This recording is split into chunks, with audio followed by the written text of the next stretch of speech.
nothing else, I'd like to go to my daughter's wedding.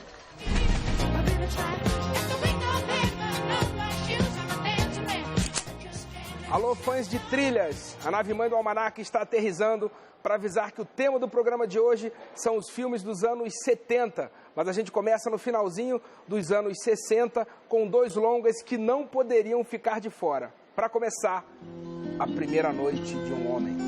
Are you going to Scarborough Fair? Parsley, sage, rosemary and thyme. A Primeira Noite de um Homem é também o primeiro filme de Dustin Hoffman. A história do jovem que perde a virgindade com a mulher mais velha quase fez o calouro levar um Oscar de cara. E a mulher mais velha, no caso, é Mrs. Robinson, nome que já dá a dica da trilha. Mrs. Robinson, Jesus loves you more than you will know. Whoa, whoa, whoa. God bless you, please, Mrs. Robinson. Mrs. Robinson, gravada por Simon and Garfunkel, empresta o nome à personagem de Anne Bancroft. O curioso é que a música por pouco não se chamou Mrs. Roosevelt, mas Paul Simon acabou mudando o nome a pedido dos produtores. E logo nas primeiras cenas do longa, The Sound of Silence pode ser ouvida ao fundo.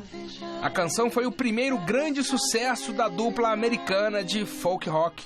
Still remains within the sound of silence. In restless dreams I walk alone, narrow streets of cobblestone. Ainda nos anos 60, bem no finalzinho da década, um outro filme emblemático com a trilha sonora de todo motociclista que se preza, Easy Rider. Hey man, everything that we ever dreamed of is in that teardrop gas tank, and you got a stranger over there pouring gasoline on. O road movie, que conta a história de 2 motociclistas cruzando as estradas dos Estados Unidos em busca de liberdade, é um marco no cinema de contracultura, ali na virada dos anos 60 para os 70. Se dependesse do ator e roteirista Peter Fonda, Crosby, Stills e Nash assinariam a trilha. Mas a missão coube ao grupo Steppenwolf. Born to be wild. Born to be wild.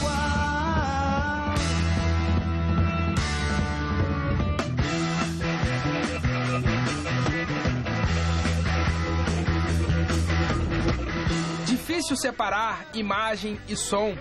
Born to be Wild parece ter sido feita sob encomenda para Easy Rider. O clássico da banda californiana também é considerado pela crítica musical o primeiro heavy metal de todos os tempos.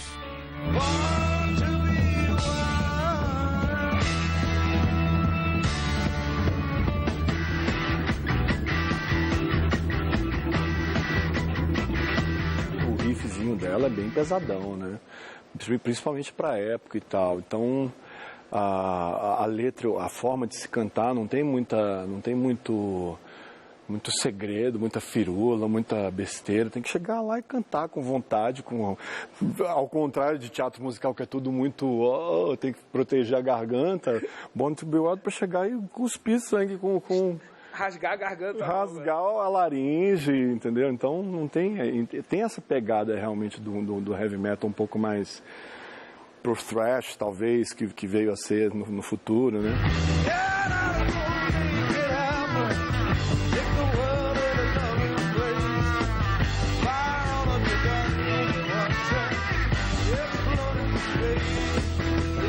Para mim essa música eu toquei muito ela quando era baterista, né?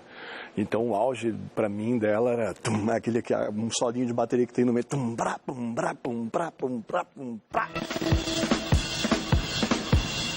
Aí eu ficava louco pra chegar logo essa parte. Hoje, pelo contrário, né? Eu fico louco pra chegar, começar a cantar, enlouquecer. Eu gosto muito dela, me fala muito ao coração e à alma. Fala de motor running, fala de motores que roncam, então se associa à bicicleta, fala de velocidade, fala de nascer para ser livre e louco e selvagem. Pô, que é o espírito dos caras, né? Que é o espírito desses bikers, desses motorbikers lá. Então, parece que foi feito, assim, tipo, tem coisas assim que às vezes tem um filme que você seleciona uma trilha sonora, parece que aquela coisa foi adequada, foi composta para o filme e no caso do Born to Be Wild tem tudo a ver, né?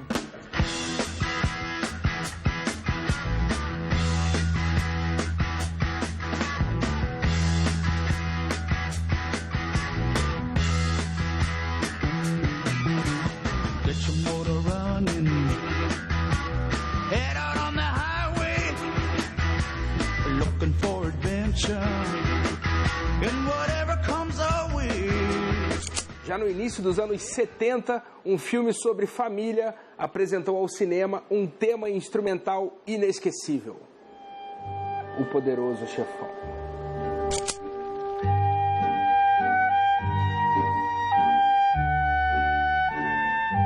The Godfather é considerado o melhor retrato da máfia já feito no cinema. Coppola, o diretor, caprichou no roteiro e no elenco. Marlon Brando, Al Pacino, Robert Duvall, Diane Keaton e Talia Shire, que mais tarde ficaria conhecida como Adrian, a esposa de Rocky Balboa. Isso sem falar em Robert De Niro na continuação de 1974.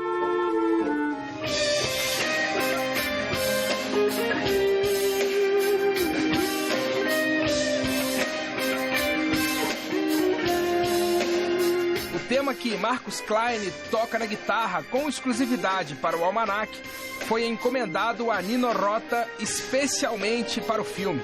O compositor italiano já era famoso pela parceria com o cineasta Federico Fellini desde os anos 50 e pelo trabalho em Godfather levou o Grammy de melhor trilha em 1973.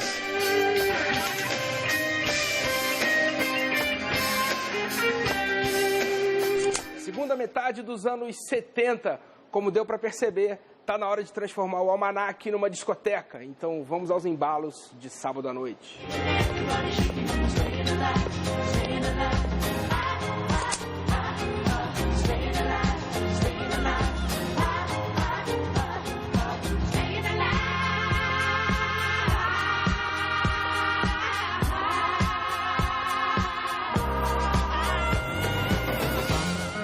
O roteiro foi baseado num artigo de uma revista americana publicado em 1975, que falava da febre disco que tomava Nova York na época. Um patrão de John Travolta chegou a dizer: "Se isso virar filme, o papel é perfeito para você." E foi mesmo. O intérprete de Tony Manero foi indicado ao Oscar. E nos embalos do longa, a discoteca veio parar no Brasil.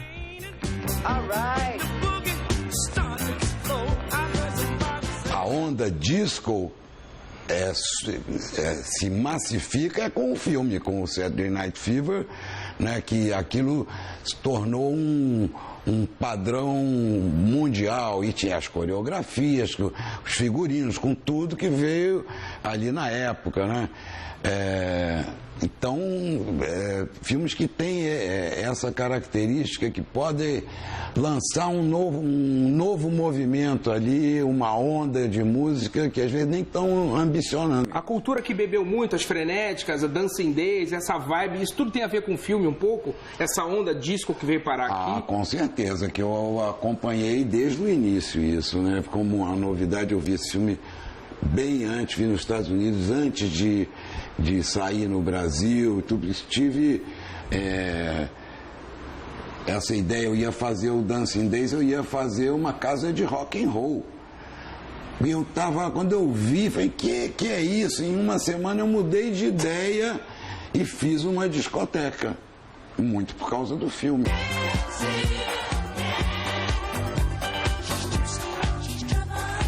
O que era a trilha disco? Era uma música de uma alegria, né? Era dopante, assim, né? Porque era uma música feita especificamente para ser dançada, para alegrar as pessoas. Não tinha drama, não tinha romancezinho, coisa. Era pura alegria. Saturday Night. Esse era o nome do filme até que os Bee Gees apareceram com a música Night Fever. Pronto, nascia o clássico Saturday Night Fever.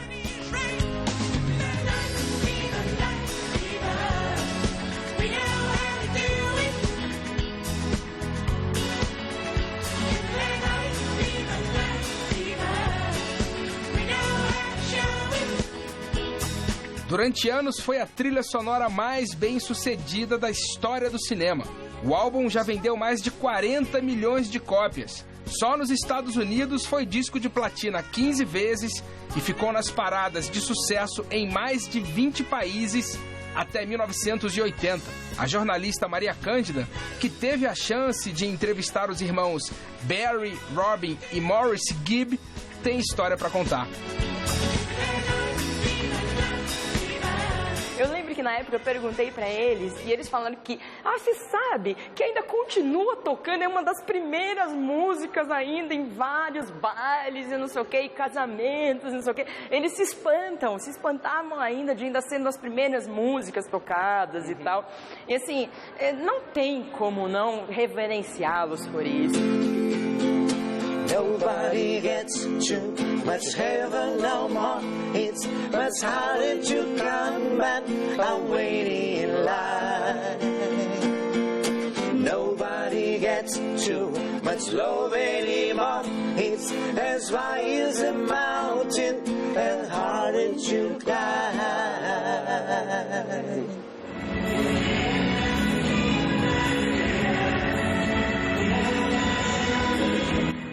Uma prova de longevidade da trilha disco é o grupo Bee Gees Alive, um tributo made in Brasil ao som dos irmãos ingleses.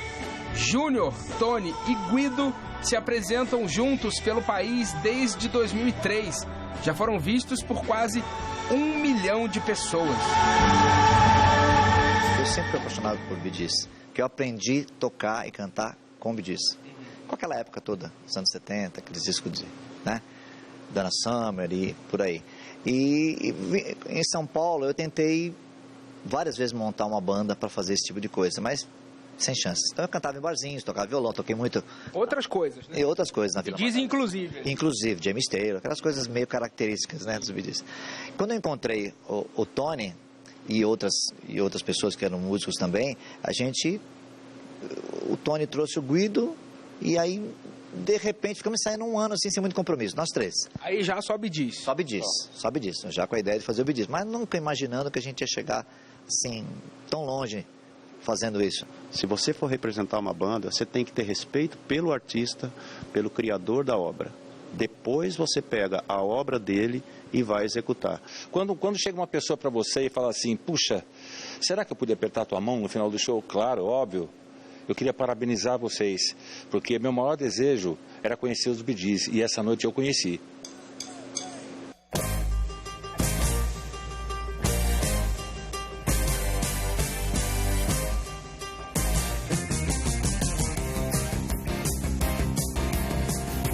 O sucesso foi tanto que os embalos continuaram em 1983.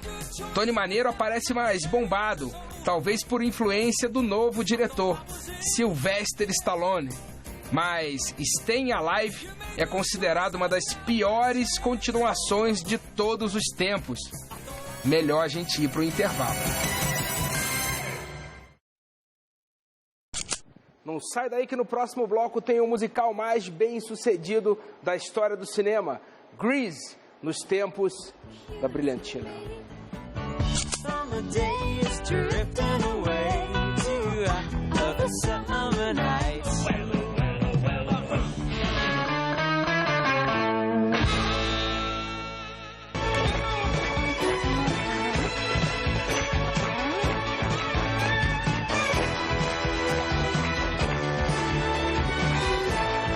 De volta com o Almanac das Trilhas Sonoras. E não dá para falar de anos 70 sem falar do ABBA. No filme de 77, o quarteto sueco passa a maior parte do tempo fugindo do assédio da imprensa.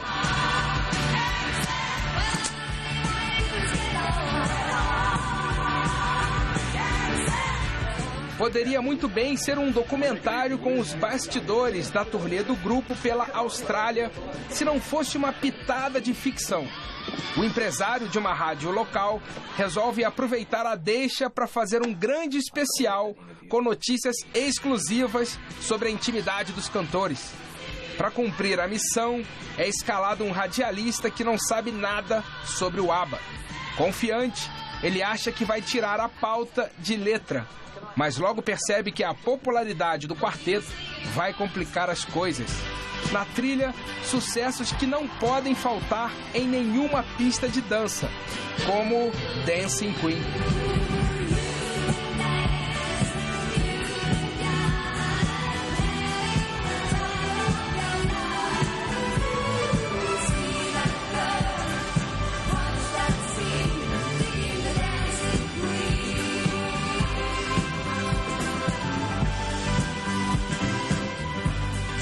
Grease já era um sucesso de bilheteria no teatro quando os produtores resolveram levar o musical para a tela grande. E logo na abertura, música dos Bee Gees cantada por Frank Valli. Tá bom, né?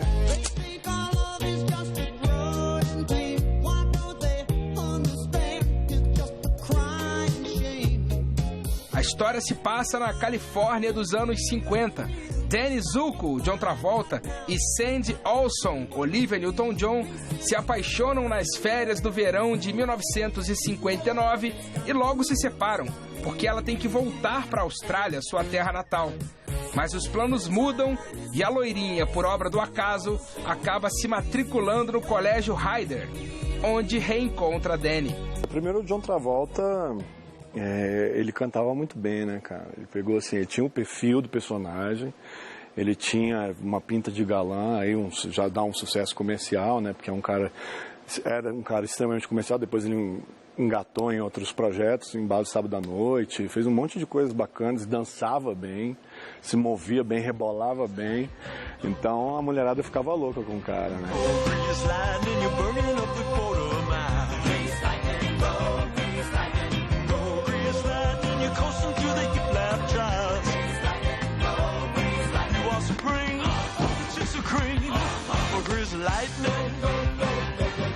Esse filme é um dos pioneiros, né? Porque depois, principalmente nos anos 2000 para cá, quase 30 anos depois, pegaram uma série de musicais e começaram a transformar em filmes, né? Amor de férias, só explosão. Amor de férias, pura paixão. E que ela estava louca por mim. Amanda Acosta, aquela mesmo ex-trem da alegria, há tempos empresta seu talento ao teatro musical. Em 2003 participou da montagem brasileira de Grease, fazendo Sandy. Ninguém melhor para falar sobre o filme e a trilha pra gente, né? Foi um desafio também, porque não é fácil fazer uma personagem boazinha no meio de tanta personagem que tem, né? E tem uma caracterização muito forte, né? Não vou falar caricato porque não existe caricato, né? Mas tem essas cores mais fortes nas outras personagens. E aí ela e o Danny já é mais atirado. Só que ela, né, ela é a mais dócil e a mais quieta durante todo o espetáculo. E então, assim, às vezes você tinha que lutar para não ficar querendo fazer a mais para ela aparecer. Não, ela já aparece dentro do contexto. Demais é a dor que vem invadir meu peito e que me faz chorar. Preciso te esquecer, porque lembrar me faz sofrer.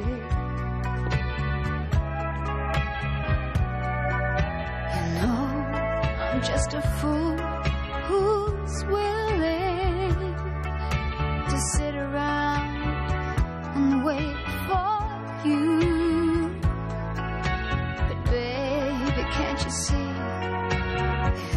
nothing else for me to do.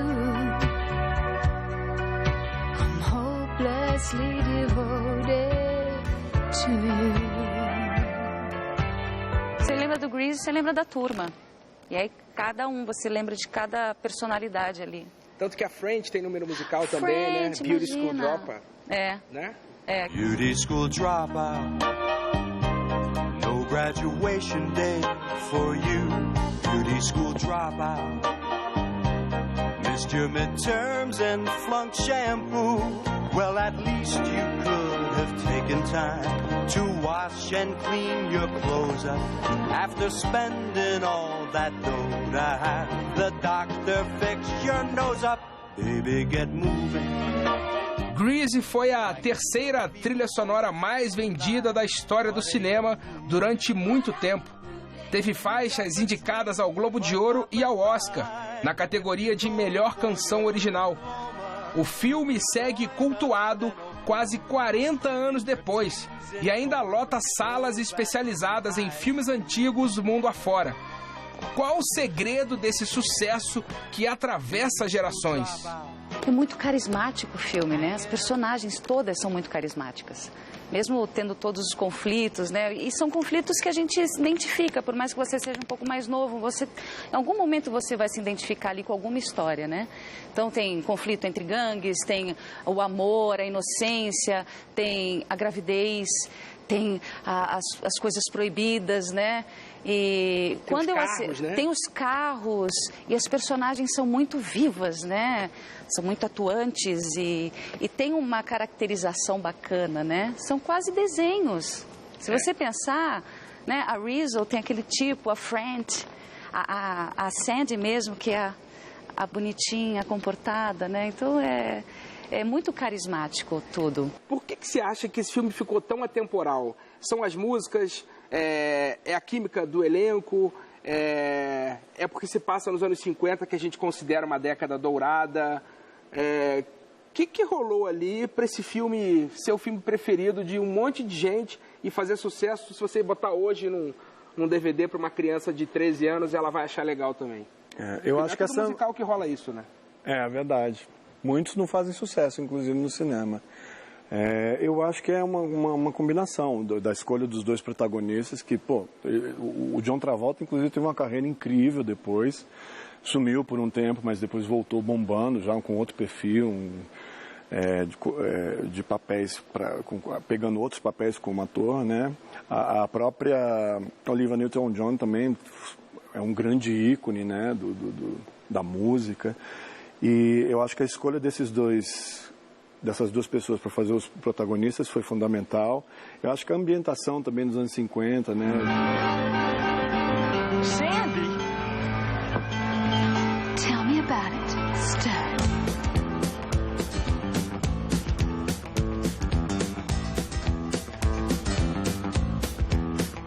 I got chills, they're multiplying.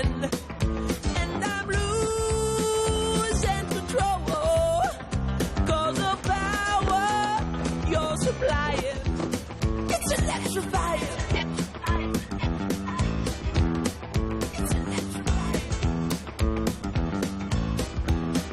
You better shape up, 'cause I need a man. And my heart is set on you. O Grease, ele é muito... Ele é super animado, tem canções incríveis que já ficaram na mente da gente, né? Que não conhece. Summer loving had me a blast. Summer loving happened so fast. I met a girl crazy for me. Met a boy cute as can be. Summer days drifting away to other summer nights. Tell me more, did you get very far? Tell me more, like does he have a car? Se você pergunta do Grease nos tempos da brilhantina, todo mundo sabe cantar algum trechinho, né? E é um musical americano, mas que o brasileiro conhece, que muitos países, foi famoso, fez muito sucesso em muitos países. Então, a música, os atores, a ambientação, tudo contribuiu. Foi outro casamento perfeito, né?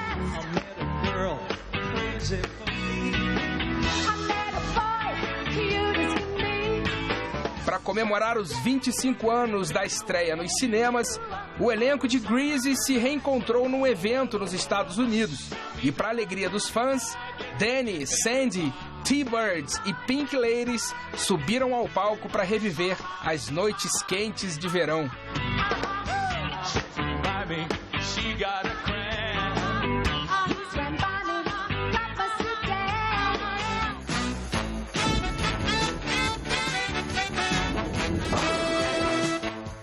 Como era de se esperar, os produtores também arriscaram uma sequência em 1982. Mas Grease 2, Os Tempos da Brilhantina Voltaram, não emplacou, mesmo com a presença de Michelle Pfeiffer em início de carreira. Na trama, o sonho dela é namorar um motoqueiro, mas acaba conquistada por um aluno vindo da Inglaterra, interpretado por Maxwell Caulfield. Melhor a gente falar da semana que vem, né?